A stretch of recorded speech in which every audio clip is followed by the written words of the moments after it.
यथार्थ मोक्ष।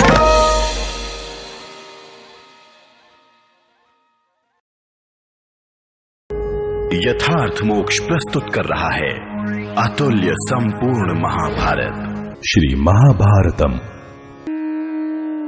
पौष्य पर तीसरा अध्याय। जन्मेजय को सरमा का शाप। जन्मेजय द्वारा सोमश्रवा का पुरोहित के पद पर वरण।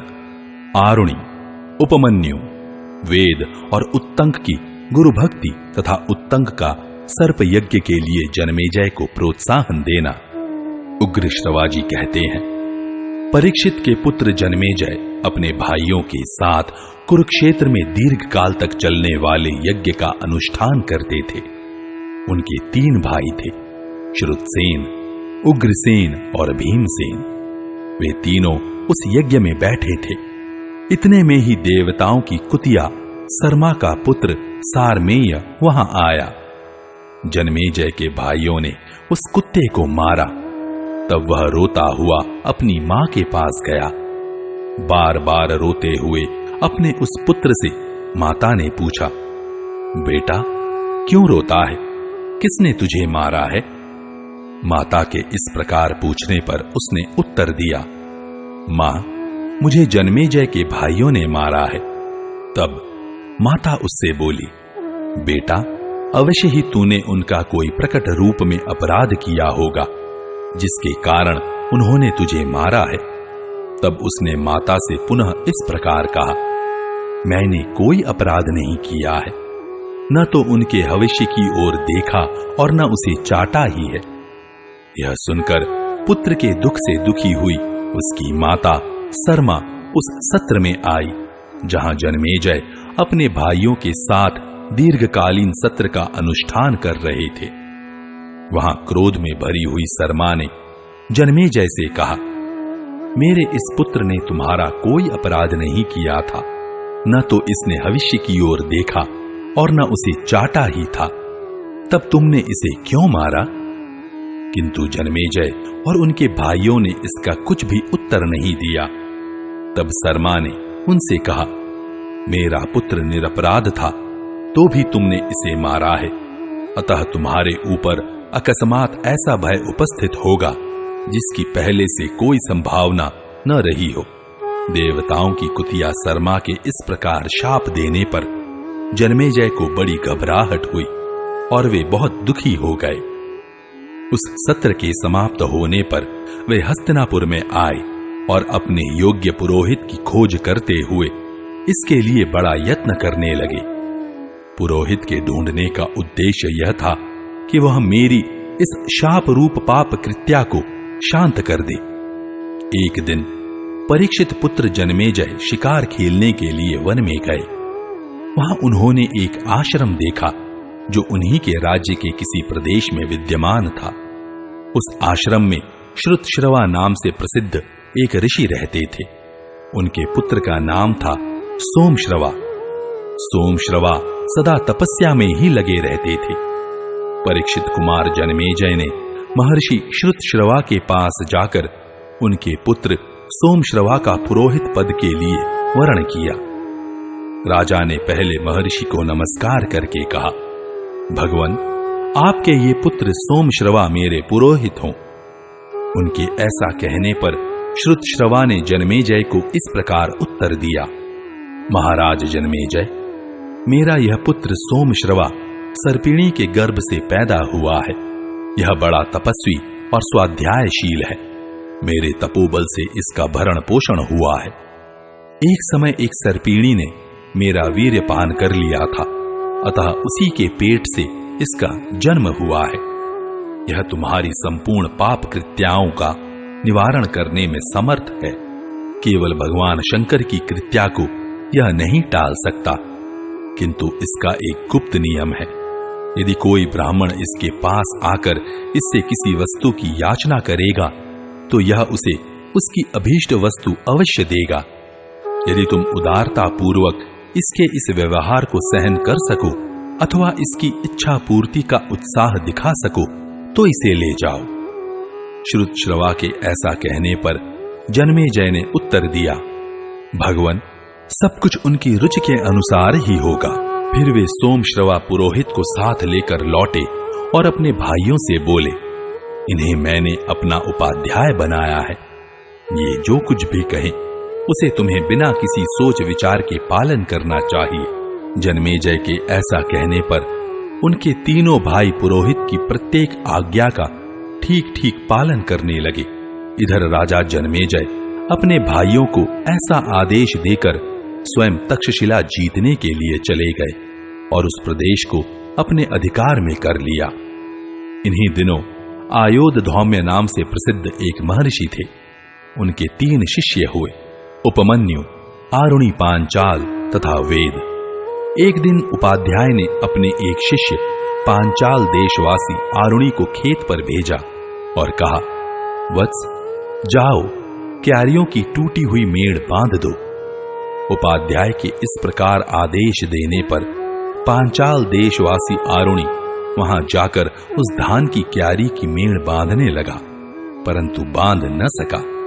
मेड़ बांधने के प्रयत्न में ही परिश्रम करते करते उसे एक उपाय सूझ गया और वह मन ही मन बोल उठा, अच्छा, ऐसा ही करूं।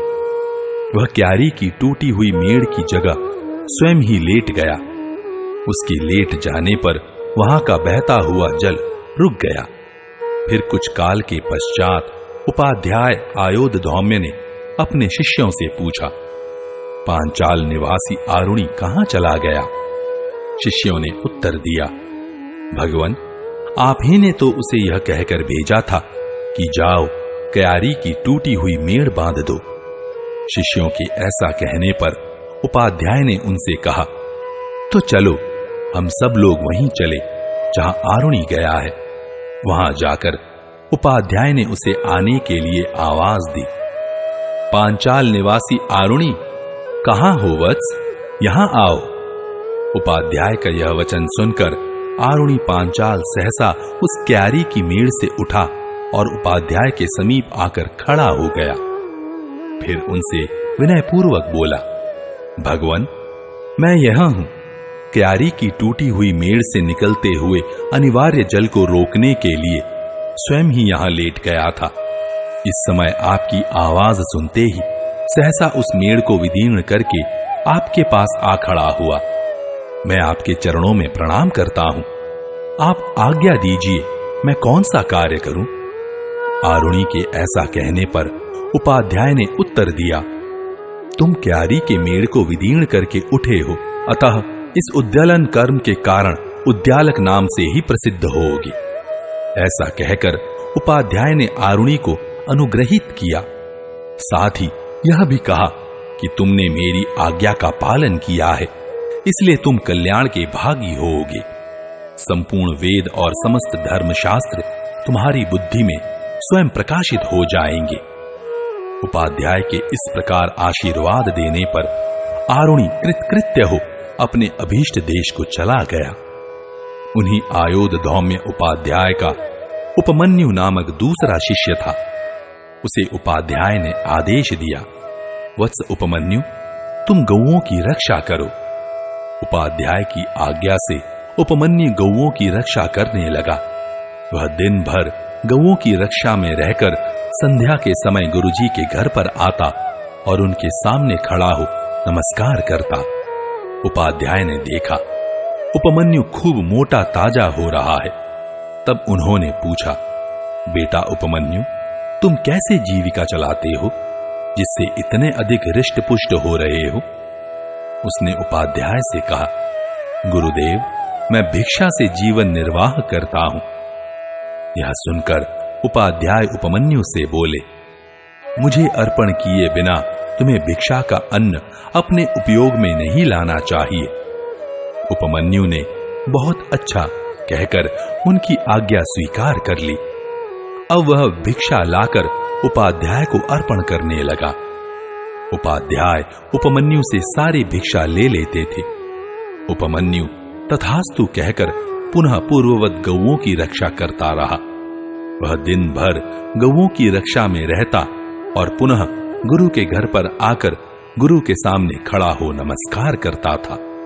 उस दशा में भी उपमन्यु को पूर्ववत हृष्ट पुष्ट ही देखकर उपाध्याय ने पूछा, बेटा उपमन्यु, तुम्हारी सारी भिक्षा तो मैं ले लेता हूं, फिर तुम इस समय कैसे जीवन निर्वाह करते हो? उपाध्याय के ऐसा कहने पर उपमन्यु ने उन्हें उत्तर दिया, भगवान, पहले ही लाई हुई भिक्षा आपको अर्पित करके अपने लिए दूसरी भिक्षा लाता हूं और उसी से अपनी जीविका चलाता हूं। यह सुनकर उपाध्याय ने कहा, यह न्याययुक्त एवं श्रेष्ठ वृत्ति नहीं है। तुम ऐसा करके दूसरे भिक्षाजीवी लोगों की जीविका में बाधा डालते हो, अतः लोभी हो।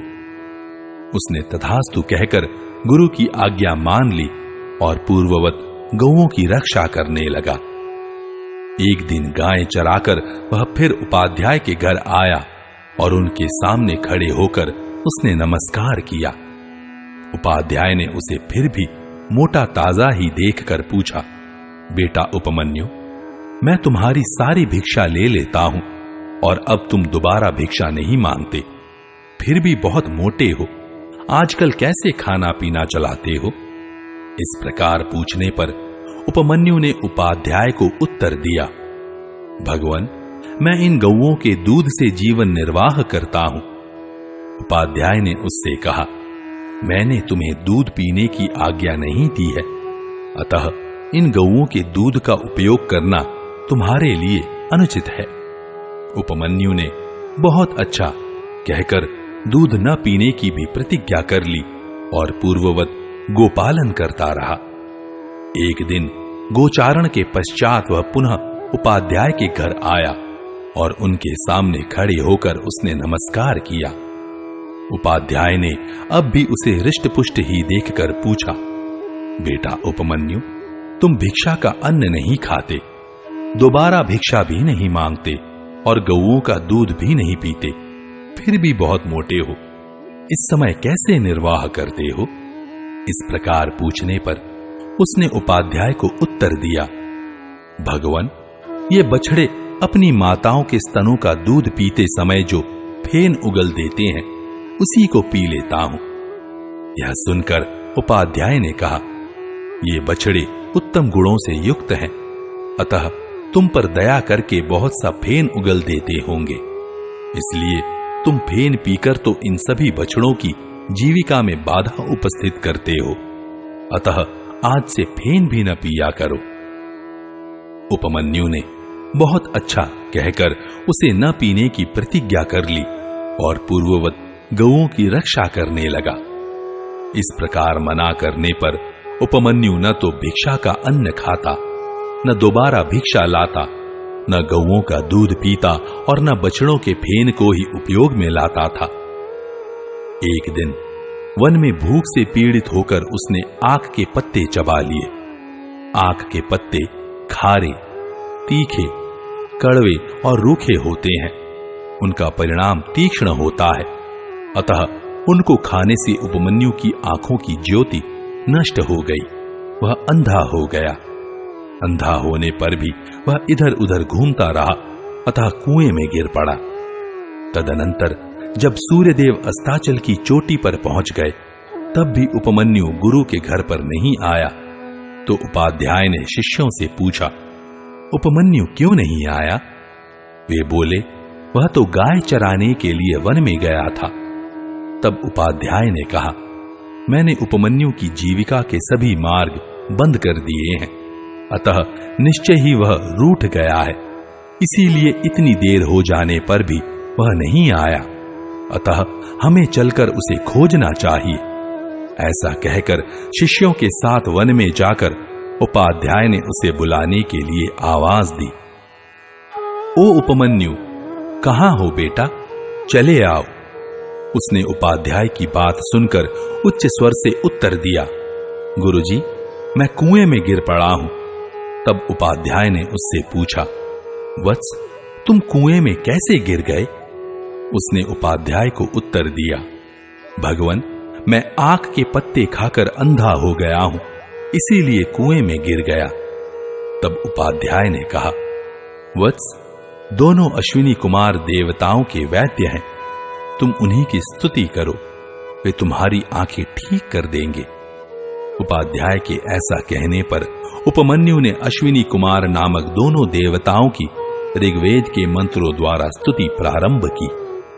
हे अश्विनी कुमारों, आप दोनों सृष्टि से पहले विद्यमान थे, आप ही पूर्वज हैं, आप ही चित्रभानु हैं।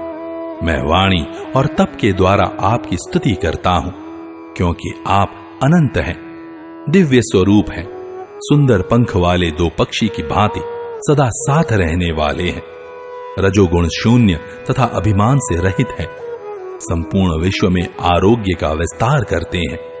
सुनहरे पंख वाले दो सुंदर विहंगमों की भांति आप दोनों बंधु बड़े सुंदर हैं, पारलौकिक उन्नति के साधनों से संपन्न हैं।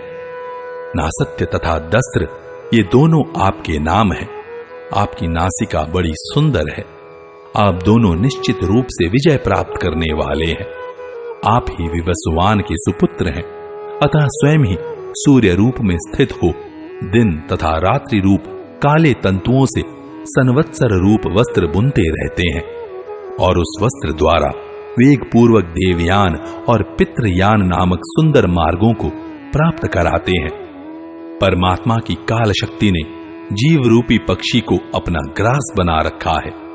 आप दोनों अश्विनी कुमार नामक जीवन मुक्त महापुरुषों ने ज्ञान देकर कैवल्य रूप महान सौभाग्य की प्राप्ति के लिए उस जीव को काल के बंधन से मुक्त किया है। माया के सहवासी अत्यंत अज्ञानी जीव जब तक राग आदि विषयों से आक्रांत हो अपनी इंद्रियों के समक्ष नतमस्तक रहते हैं, तब तक वे अपने आप को शरीर से आबद्ध ही मानते हैं। दिन एवं रात ये मनोवांछित फल देने वाली 360 दुधारू गौएं हैं। वे सब एक ही संवत्सर रूपी बछड़े को जन्म देती और उसको पुष्ट करती हैं। वह बछड़ा सबका उत्पादक और संहारक है। जिज्ञासु पुरुष उस बछड़े को निमित्त बनाकर उन गौओं से विभिन्न फल देने वाली शास्त्र विहित क्रियाएं दूहते रहते हैं। उन सब क्रियाओं का एक ही दोहनीय फल है। ऐसी गौओं को आप दोनों अश्विनी कुमार ही दूहते हैं। हे अश्विनी कुमारों, इस काल चक्र की एकमात्र संवत्सर ही नाभि है, जिस पर रात और दिन मिलकर 720 अरे टिके हुए हैं।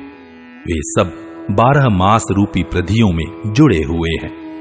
अश्विनी कुमारों, यह अविनाशी एवं मायामय काल चक्र बिना नेमि के ही अनियत गति से घूमता तथा इहलोक और परलोक दोनों लोकों की प्रजाओं का विनाश करता रहता है। अश्विनी कुमारों, मेष आदि 12 राशियां जिसके 12 अरे, 6 ऋतुएं जिसकी 6 नाभियां हैं और संवत्सर जिसकी एक धुरी है, वह एकमात्र काल चक्र सब ओर चल रहा है। यही कर्म फल को धारण करने वाला आधार है। इसी में संपूर्ण कालाभिमानी देवता स्थित हैं। आप दोनों मुझे इस काल चक्र से मुक्त करें, क्योंकि मैं यहां जन्म आदि के दुख से अत्यंत कष्ट पा रहा हूं। हे अश्विनी कुमारों, आप दोनों में सदाचार का बाहुल्य है। आप अपने सुयश से चंद्रमा, अमृत तथा जल की उज्ज्वलता को भी तिरस्कृत कर देते हैं। इस समय मेरु पर्वत को छोड़कर आप पृथ्वी पर सानंद विचर रहे हैं। आनंद और बल की वर्षा करने के लिए ही आप दोनों भाई दिन में प्रस्थान करते हैं। हे अश्विनी कुमारों, आप दोनों ही सृष्टि के प्रारंभ काल में पूर्वादि 10 दिशाओं को प्रकट करते उनका ज्ञान कराते हैं। उन दिशाओं के मस्तक अर्थात अंतरिक्ष लोक में रथ से यात्रा करने वाले तथा सबको समान रूप से प्रकाश देने वाले सूर्य देव का और आकाश आदि 5 भूतों का भी आप ही ज्ञान कराते हैं। उन दिशाओं में सूर्य का जाना देखकर ऋषि लोग भी उनका अनुसरण करते हैं तथा देवता और मनुष्य स्वर्ग या मर्त्यलोक की भूमि का उपयोग करते हैं। हे अश्विनी कुमारों, आप अनेक रंग की वस्तुओं के सम्मिश्रण से सब प्रकार की औषधियां तैयार करते हैं जो संपूर्ण विश्व का पोषण करती हैं। वे प्रकाशमान औषधियां सदा आपका अनुसरण करती हुई आपके साथ ही विचरती हैं। देवता और मनुष्य आदि प्राणी अपने अधिकार के अनुसार स्वर्ग और मर्त्यलोक की भूमि में रहकर उन औषधियों का सेवन करते हैं। अश्विनी कुमारों, आप ही दोनों नासत्य नाम से प्रसिद्ध हैं। मैं आपकी तथा आपने जो कमल की माला धारण कर रखी है उसकी पूजा करता हूं। आप अमर होने के साथ ही सत्य का पोषण और विस्तार करने वाले हैं। आपके सहयोग के बिना देवता भी उस सनातन सत्य की प्राप्ति में समर्थ नहीं है। युवक माता पिता संतानोत्पत्ति के लिए पहले मुख से अन्न रूप गर्भ धारण करते हैं, तत्पश्चात पुरुषों में वीर्य रूप में और स्त्री में रजो रूप से परिणत होकर वह अन्न जड़ शरीर बन जाता है। तत्पश्चात जन्म लेने वाला गर्भस्थ जीव उत्पन्न होते ही माता के स्तनों का दूध पीने लगता है। हे अश्विनी कुमारों, इस रूप से संसार बंधन में बंधे हुए जीवों को आप तत्व ज्ञान देकर मुक्त करते हैं। मेरे जीवन निर्वाह के लिए मेरी नेत्रेंद्रिय को भी रोग से मुक्त करें। अश्विनी कुमारों, मैं आपके गुणों का बखान करके आप दोनों की स्तुति नहीं कर सकता। इस समय नेत्रहीन हो गया हूं, रास्ता पहचानने में भी भूल हो जाती है, इसीलिए इस दुर्गम कूप में गिर पड़ा हूं। आप दोनों शरणागत वत्सल देवता हैं, अतः मैं आपकी शरण लेता हूं। इस प्रकार उपमन्यु के स्तवन करने पर दोनों अश्विनी कुमार वहां आए और उससे बोले, उपमन्यु, हम तुम्हारे ऊपर बहुत प्रसन्न हैं। यह तुम्हारे खाने के लिए पुआ है, इसे खा लो। उनके ऐसा कहने पर उपमन्यु बोला, भगवन, आपने ठीक कहा है, तथापि मैं गुरुजी को निवेदन किए बिना इस पुए को अपने उपयोग में नहीं ला सकता। तब दोनों अश्विनी कुमार बोले, वत्स, पहले तुम्हारे उपाध्याय ने भी हमारी इसी प्रकार स्तुति की थी। उस समय हमने उन्हें जो पुआ दिया था उसे उन्होंने अपने गुरुजी को निवेदन किए बिना ही काम में ले लिया था। तुम्हारे उपाध्याय ने जैसा किया है वैसा ही तुम भी करो। उनके ऐसा कहने पर उपमन्यु ने उत्तर दिया, इसके लिए तो आप दोनों अश्विनी कुमारों की मैं बड़ी अनुनय विनय करता हूं। गुरुजी के निवेदन किए बिना मैं इस पुए को नहीं खा सकता। तब अश्विनी कुमार उससे बोले, तुम्हारी इस गुरु भक्ति से हम बड़े प्रसन्न हैं। तुम्हारे उपाध्याय के दांत काले लोहे के समान हैं। तुम्हारे दांत सुवर्णमय हो जाएंगे, तुम्हारी आंखें भी ठीक हो जाएंगी और तुम कल्याण के भागी भी होगे। अश्विनी कुमारों के ऐसा कहने पर उपमन्यु को आंखें मिल गईं और उसने उपाध्याय के समीप आकर उन्हें प्रणाम किया तथा सब बातें गुरुजी से कह सुनाई।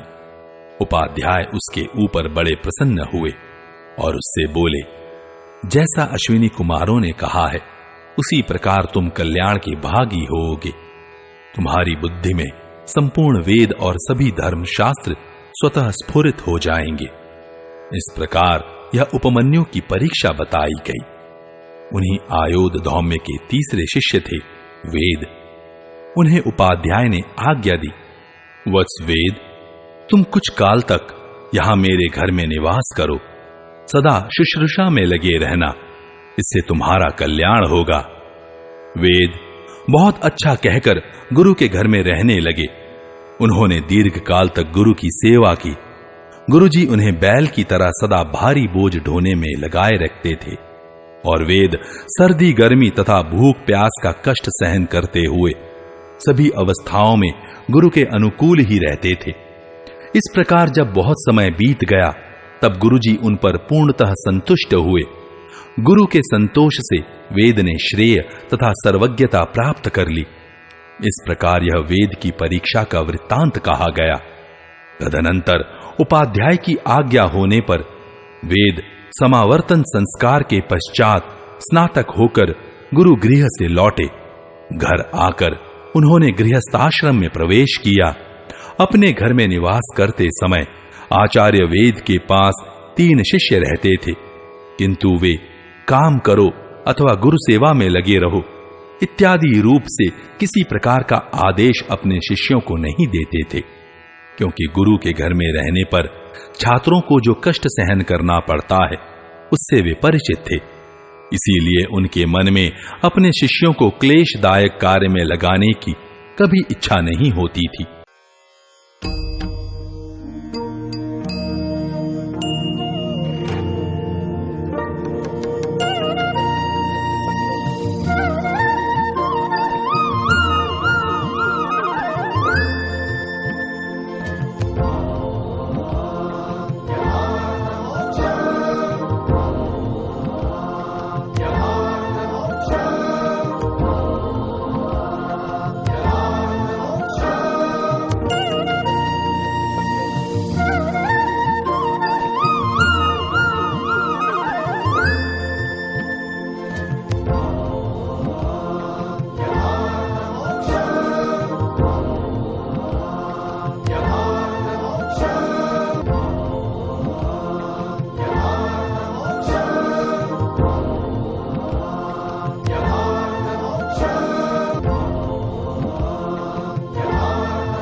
यथार्थ मोक्ष।